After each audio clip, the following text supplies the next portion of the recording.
ಶಿವಾಯ ಗುರುವೇ ನಮಃ. ಶ್ರೀಮಾತೆ ನಮಃ. ಶ್ರೀ ಸೂರ್ಯನಾರಾಯಣಾಯ ನಮಃ. ಆತ್ಮೀಯರೇ, ಇವತ್ತು ವಿಶೇಷವಾಗಿ ಒಂದು ಕಾರ್ಯಕ್ರಮವನ್ನು ಆಯೋಜಿಸಬೇಕು ಅನ್ನುವಂಥ ಉದ್ದೇಶದಿಂದ ಈ ಒಂದು ವಿಡಿಯೋ ಮಾಡ್ತಾ ಇದ್ದೇನೆ. ಮುಖ್ಯವಾಗಿ ಏನು ಅಂದರೆ, ಈ ಗುರು ಪರಂಪರೆಯಲ್ಲಿ ಜಾತಿ ಸ್ವಾಮಿಗಳು, ಒಂದೊಂದು ಜಾತಿಗೆ ಒಂದೊಂದು ಸ್ವಾಮಿಗಳನ್ನು ಮಾಡಿಕೊಂಡಿದ್ದೀವಿ. ಯಾತಕ್ಕೋಸ್ಕರ ಮಾಡ್ಕೊಂಡಿದ್ದೀವಿ? ನಮ್ಮ ಒಂದು ಜಾತಿಗಳು, ನಮ್ಮ ಭಾರತೀಯ ಪ್ರತಿಯೊಬ್ಬ ಮನುಷ್ಯನು ಉದ್ಧಾರ ಆಗಬೇಕನ್ನೋ ಉದ್ದೇಶದಿಂದ ಆ ಸ್ವಾಮಿಗಳನ್ನು ನಿಯಮ ಮಾಡಿಕೊಂಡಿದ್ದೀವಿ. ಇಲ್ಲಿ ಏನಾಗ್ತಾ ಇದೆ, ಅದನ್ನು ನಾವು ಅವರೇನೋ ಒಳ್ಳೆಯ ದೃಷ್ಟಿಯಿಂದನೇ ಇದ್ದಾರೆ. ಸ್ವಾಮಿಗಳು ಉದ್ಧಾರ ಮಾಡಬೇಕನ್ನೋ ಒಂದು ಉದ್ದೇಶದಿಂದ ಸಮಾಜವನ್ನು ಉದ್ಧಾರ ಮಾಡಬೇಕು. ಸಮಾಜ ಉದ್ಧಾರ ಅಂದರೆ ಈಗ ಹೊರಗೆ ನೋಡ್ತಾ ಇದೆ, ರಾಜಕೀಯವಾಗಿ ಉದ್ಧಾರ ಮಾಡಬೇಕು, ರಾಜಕೀಯವಾಗಿ ಸವಲತ್ತುಗಳನ್ನು ಕೊಡಬೇಕು. ಈ ಹೊರಗಡೆ ಸವಲತ್ತುಗಳು ಉದ್ಧಾರ ಅಲ್ಲವೇ ಅಲ್ಲ. ಒಳಗಡೆ ಉದ್ಧಾರ ಆದರೆ ಹೊರಗಡೆ ಉದ್ಧಾರ ಆಗುತ್ತೆ. ಹಿಂದೆ ನಮ್ಮ ಋಷಿಮುನಿಗಳೆಲ್ಲ ಹೊರಗಡೆ ಉದ್ಧಾರ ಮಾಡಿರಲಿಲ್ಲ, ಒಳಗಡೆ ಉದ್ಧಾರ ಮಾಡಿದರು. ಆ ಉದ್ದೇಶಕ್ಕಾಗಿ ಅಷ್ಟು ವೈಭವವಾಗಿ ಮೆರೀತು. ಆದರೆ ಇವತ್ತು ಏನು ಮಾಡ್ತಾಯಿದ್ರೆ, ಆ ಸ್ವಾಮಿಗಳು ಸಹಿತ ಅನಿವಾರ್ಯ, ಈ ಜನಗಳ ಒಂದು ಬೈಂಡಿಂಗ್ಸ್, ಅವರು ಕೂಡ ಏನೋ ಹೇಳಬೇಕಂದ್ರೆ, ಸ್ವಾಮೀಜಿ ಫಸ್ಟ್ ರಾಜಕೀಯವಾಗಿ ಹೋಗಿ ಮಾತಾಡಬೇಕು, ಅಲ್ಲಿ ಸೀಟ್ ತಗೋಬೇಕು, ಇಲ್ಲಿ ಸೀಟ್ ತಗೋಬೇಕು, ಆ ಒಂದು ಜಾತಿಗೆ ಒಂದು ಗೌರವ ತೆಗೆದುಕೊಳ್ಬೇಕು, ಅವರಿಗೊಂದು ಮೀಸಲಾತಿ ಬರಬೇಕು. ಈ ರೀತಿ ಯುದ್ಧ ನಡೀತಾ ಇದೆ. ಇದು ಎಷ್ಟರ ಮಟ್ಟಿಗೆ ಸರಿ?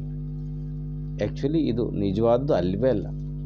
ಆ ಒಂದು ಜಾತಿಯನ್ನು ಉದ್ಧಾರ ಮಾಡಬೇಕಂದ್ರೆ ಮೊದಲೇದು ಉದ್ಧಾರ ಆಗಿರ್ತಕ್ಕಂಥದ್ದು ಏನು ಅಂದರೆ, ತನ್ನ ಸ್ವಂತ ಧರ್ಮವನ್ನು ಏನು ನಾವು ಪಾಠ ಏನು ನಾವು ನಡ್ಕೊಂಡು ಬರ್ತಾ ಇದ್ದೀವಿ, ಧ್ಯಾನ, ಪೂಜೆ, ಜಪ, ತಪ, ಇವನ್ನ ನಮ್ಮ ಬಾಲ್ಯದಿಂದಲೇ ಬೆಳೆಸಿದರೆ, ಎಲ್ಲರ ಮನೆಗೂ ಆಚರಣೆಗೆ ತಂದರೆ ಧರ್ಮ ಸಮೃದ್ಧಿಯಾಗಿ ಬೆಳೀತದೆ, ಎಲ್ಲವೂ ಬರ್ತವೆ.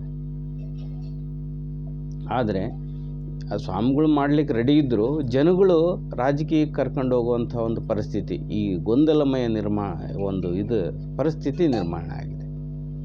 ಮೂಲವಾಗಿ ಮಾಡಬೇಕಾಗಿರ್ತದೆ ಅವರವರ ಜಾತಿಯ ಸ್ವಾಮಿಗಳು ಅವರವರ ಜನಾಂಗದ ನಿತ್ಯ ಅನುಷ್ಠಾನವನ್ನು ಮಾಡೋದು ಅಭ್ಯಾಸ ಒಂದು ಮಾಡಿಸಿದರೆ ಇಡೀ ವಿಶ್ವನೇ, ಇಡೀ ಭಾರತವೇ ಪ್ರಜ್ವಲಿಸ್ತದೆ. ಆದರೆ ಆ ಒಂದು ಇದು ಇಲ್ಲದೇನೆ ಇವತ್ತಿನ ಒಂದು ಜನಗಳ ಒಂದು ಒತ್ತಡ, ಸ್ವಾಮಿಗಳು ಮಾಡಬೇಕಂತಿದ್ರೂ ಕೂಡ ಅವ್ರಿಗೆ ಮಾಡಲಿಕ್ಕೆ ಆಗದೇ ಇರ್ತಕ್ಕಂಥ ಸ್ಥಿತಿಯನ್ನು ಕೂಡ ನಾವು ಇವತ್ತು ನೋಡ್ತಾ ಇದ್ದೀವಿ.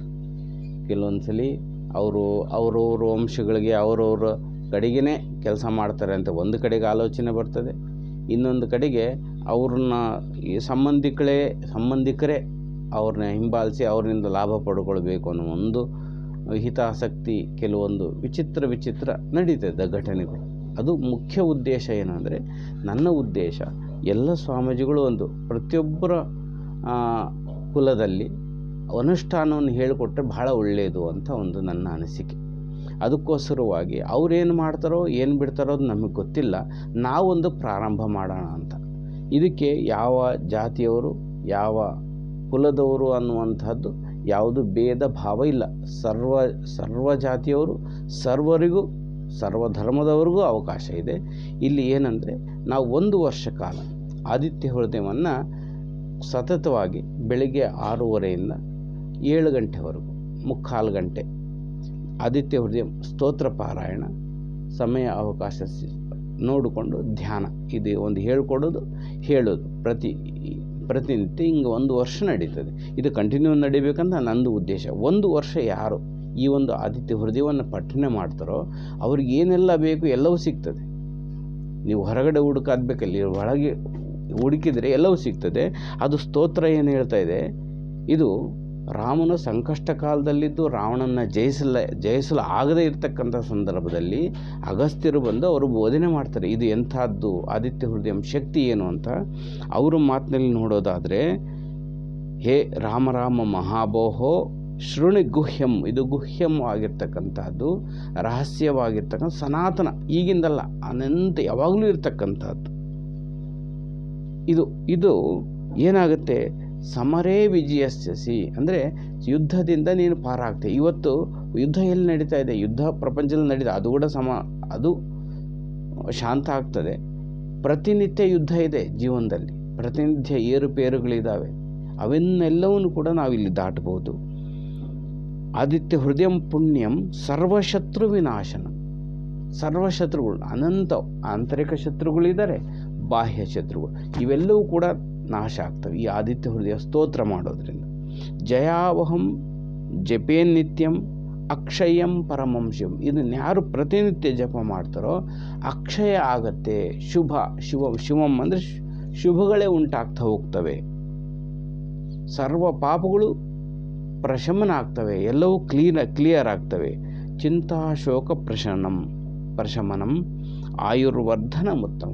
ಚಿಂತೆಗಳು, ಶೋಕಗಳು, ನಮ್ಮ ದುಃಖಗಳು ಏನಿದ್ದಾವೆ ಇವತ್ತು ಸಮಾಜಕ್ಕೆ ಅಂಟಿರ್ತಕ್ಕಂಥ ಅನೇಕ ರೀತಿ ಎಲ್ಲವೂ ಕೂಡ ದೂರ ಆಗ್ತವೆ. ಇಂಥ ಒಂದು ಪವಿತ್ರವಾಗಿರ್ತಕ್ಕಂಥ ಆದಿತ್ಯ ಹೃದಯವನ್ನು ನಾಳೆಯಿಂದ ಅಂದರೆ ದಿನಾಂಕ 5/4/2026 ಬೆಳಗ್ಗೆ 6:15 ಆನ್ಲೈನಲ್ಲಿ ಪ್ರಾರಂಭ ಆಗುತ್ತೆ. ಇದು ಆನ್ಲೈನಲ್ಲಿ ಆಸಕ್ತಿ ಇರ್ತಕ್ಕಂಥವ್ರು ಇದರೊಳಗೆ ಗ್ರೂಪ್ ಒಳಗೆ ಜಾಯಿನ್ ಆದರೆ ನಾವು ಸಾಮೂಹಿಕವಾಗಿ ಪ್ರತಿದಿನ ಬೆಳಿಗ್ಗೆ 6:15ರಿಂದ 7 ಗಂಟೆವರೆಗೂ ಈ ಒಂದು ಸ್ತೋತ್ರವನ್ನು ಪಾರಾಯಣ ಮಾಡ್ತೀವಿ. ಇದು ಸೈಂಟಿಫಿಕಲಿ ಕೂಡ ಸರಿ ಇದೆ. ಯಾಕೆ ಹೇಗೆ ಅನ್ನೋದು ನಾನು ಹೇಳ್ತೀನಿ. ಪೂಜೆ ಮಾಡಿದರೆ ಸರಿ ಹೋಗ್ಬಿಡ್ತದ, ಕೆಲವರು ವಿತಂಡವಾದಗಳು ಇರ್ತಾರೆ, ಅದಕ್ಕೂ ಒಂದು ಕಾರಣ ಹೇಳ್ತೇನೆ. ಈ ಒಂದು ಏನಾಗುತ್ತೆ ಅಂದರೆ ನಾವು ಪ್ರತಿನಿತ್ಯ ಸ್ತುತಿ ಮಾಡೋದ್ರಿಂದ ಜಯ ಹೋಂ ಜಪೇ ನಿತ್ಯಂ ಅಕ್ಷಯಂ ಪರಮಂ ಶಿವಂ ಅಂತ ನಾವು ಓದ್ತಾ ಇದ್ದೀವಿ. ಇದು ಎಲ್ಲೋ ಎಲ್ಲದೂ ಕೂಡ ಸಬ್ಕಾನ್ಷಿಯಸ್ ಮೈಂಡಿಗೆ ಟ್ರಾನ್ಸ್ಫರ್ ಆಗುತ್ತೆ. ಸೈಂಟಿಫಿಕಲಿ ಹೇಳಬೇಕಂದ್ರೆ ಈ ಸ್ತೋತ್ರ ಮಾಡಿದರೆ ಇದು ಸಿಗ್ತದೆ ಅಂತ ಸ್ತೋತ್ರ ಹೇಳ್ತಾ ಇಲ್ಲ, ಆ ವಾಕ್ಯಗಳು ದಿನೇ ದಿನ ನಿಧಾನಕ್ಕೆ ಸಬ್ಕಾನ್ಷಿಯಸ್ ಮೈಂಡ್ ಒಳಗೋಗಿ ಅದು ಒಳಗಿಂದ ಏನಾಗುತ್ತೆ ಆ ಸ್ಥಿತಿಯನ್ನು ತಂದು ಕೊಡ್ತದೆ. ಇದು ಸೈಂಟಿಫಿಕ್. ಸ್ತೋತ್ರಗಳಾಗಲಿ ಜಪಗಳ ಮಂತ್ರ ಯಾಕೆ ಫಲ ಕೊಡ್ತದೆ ಅಂದರೆ ನಾವು ಅಶ್ರದ್ಧೆಯಿಂದ ಸುಮ್ಮನೆ ಮಾಡಿದರೆ, ಅಂದರೆ ಒಂದು 4 ದಿವಸ ಮಾಡಿ ಕೈ ಬಿಟ್ಟರೆ ಅದು ಯಾವುದೇ ಕಾರಣಕ್ಕೂ ಫಲ ಕೊಡಲ್ಲ. 1 ವರ್ಷ ಸತತ ಇಟ್ಕೊಂಡ್ರೆ ನಿಮ್ಮೆಂಥದೇ ಕಷ್ಟ ಇರಲಿ ಎಲ್ಲದಿಂದ ಹೊರಗೆ ಬರಲಿಕ್ಕೆ ಇದೊಂದು ದಾರಿ, ಸುಲಭವಾದ ದಾರಿ. ಅದನ್ನು ಇಲ್ಲಿವರೆಗೂ ಭಾಳಷ್ಟು ಜನ ಅವ್ರವ್ರು ಕೆಲವ್ರು ಮಾಡಿಕೊಂಡು ಸುಮ್ಮನೆ ಇರ್ತಕ್ಕಂಥವ್ರು ಇದ್ದಾರೆ. ಆದರೆ ಇದನ್ನು ಇವತ್ತಿನ ಕಾಲಕ್ಕೆ ಎಲ್ಲರಿಗೂ ಅದನ್ನು ನಿರೂಪಿಸಬೇಕು, ಅದು 4 ಜನ ಉದ್ಧಾರ ಆಗಬೇಕನ್ನೋ ಉದ್ದೇಶದಿಂದ ಈ ಒಂದು ಕಾರ್ಯಕ್ರಮವನ್ನು ನಾನು ಮಾಡಬೇಕಂತ ಅಂದ್ಕೊಂಡಿದ್ದೀನಿ. ಆಸಕ್ತಿ ಇರ್ತಕ್ಕಂಥವ್ರು ನನಗೆ ಫೋನ್ ಮಾಡ್ಬೋದು, ಮೆಸೇಜ್ ಮಾಡೋದ್ರ ಮೂಲಕ ನಿಮಗೆ ಗ್ರೂಪಿಗೆ ಜಾಯಿನ್ ಮಾಡಲಾಗ್ತದೆ. ಲಿಂಕನ್ನು ಕೂಡ ನಾನು ಕೆಳಗೆ ಕೊಡಲಿಕ್ಕೆ ನಾನು ಪ್ರಯತ್ನ ಮಾಡ್ತೇನೆ ಡಿಸ್ಕ್ರಿಪ್ಷನ್ ಒಳಗೆ. ಶಿವಾಯ ಗುರುವೇ ನಮಃ, ಶ್ರೀ ಮಾತ್ರೇ ನಮಃ, ಶ್ರೀ ಸೂರ್ಯನಾರಾಯಣಾಯ ನಮಃ.